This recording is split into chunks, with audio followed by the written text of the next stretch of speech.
বরাবরের মতো নিজের জন্মদিনের ভ্লগ হাজির করতেও দেরি হয়ে গেল। কি আর করার বলেন, এডিট করবো, একা একাই সব করতে হয়। তো আজকে এই ভিডিওতে কিন্তু আপনারা অনেক নতুন মানুষকে চিনবেন, আপনাদেরকে চেনাবো। হ্যালো সবাইকে, সবাই কেমন আছেন? Welcome to my page your smooth. চলে এলাম নতুন আরও একটি ভিডিও নিয়ে। আশা করছি ভিডিওটি ভালো লাগবে। তো চলেন ভিডিওটা শুরু করি। ছিল আমার বার্থডে ড্রেস, অবশ্যই কমেন্ট করে জানাবেন কেমন হয়েছে বার্থডে ড্রেসটা।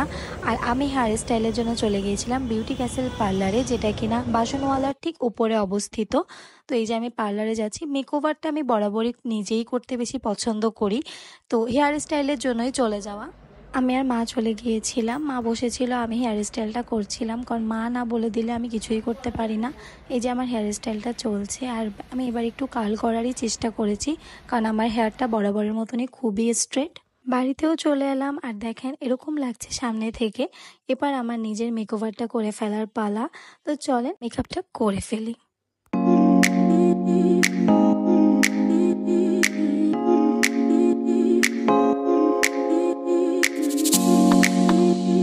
আমার মেকআপ করা ডান। অবশ্যই কমেন্ট করে জানাবেন আমার মেকআপটা কেমন হয়েছে। সিম্পল গর্জিয়াস, জানি না কেমন হয়েছে, মোটামুটি করার চেষ্টা করেছি। আর এই যে আমরা সবাই রেডি বের হওয়ার জন্য। নতুন মেহমান বাবা দেখে যাও, আয় ভিতরে আয়, গুড্ডুরিতে দেখা।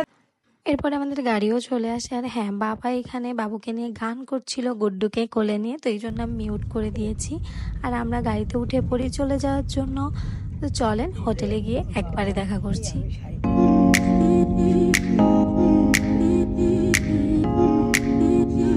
চলে এলাম হোটেলে। আমাদের অনুষ্ঠানটা হয়েছিল হোটেল গ্রেস প্যালেস, ধর্মসভার অপোজিটে যেটা। এরপরে ঠাম্মা, দাদু, ঝুম্পা পিসি সবাই চলে আসে। অ্যাকচুয়ালি সবাই চলে আসে। আর বার্থডেটা একদম ছোট পরিসরে করা, মানে একদম ঘরোয়া লোকজন, কেউ বাইরের না। এবার আমার একদমই ইচ্ছা ছিল না বার্থডে বড় করে করার।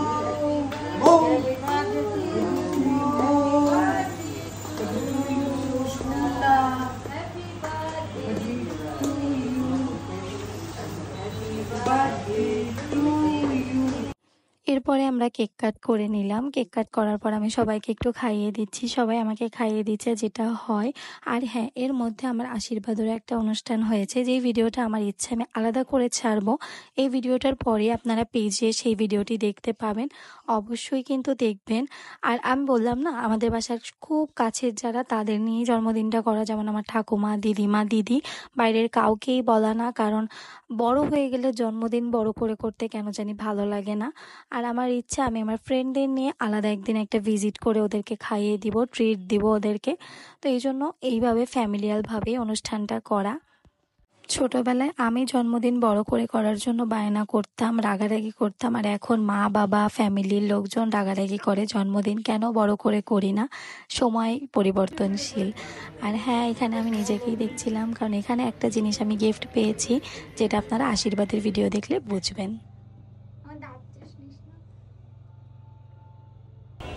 এরপর আমরা একটু ছাদে চলে আসি ফটো সেশন করার জন্য। নিচেও খুব সুন্দর সুন্দর ছবি তুলেছি, অবশ্যই আপলোড করব। আর এই যে দেখেন, এই পাশ থেকে যাওয়া খুবই রিস্কি ছিল, বাট আমি সফল হয়েছি। তো এখানে যেও খুব সুন্দর সুন্দর ছবি তুলেছি। আর নিচে এসে দেখি খাবার পরিবেশন হয়ে গেছে, তো খাবারটাও মোটামুটি ভালোই ছিল। খাওয়া দাওয়া করে এবার বাড়িতে চলে যাওয়ার পালা, সবাইকে বিদায় দিয়ে। তো আমরা সবাই নেমে গেলাম। আজকের ভিডিওটা এই পর্যন্তই। দেখা হবে খুব শীঘ্রই নতুন কোনো ভিডিওতে। ততক্ষণ সবাই ভালো থাকবেন। Bye bye.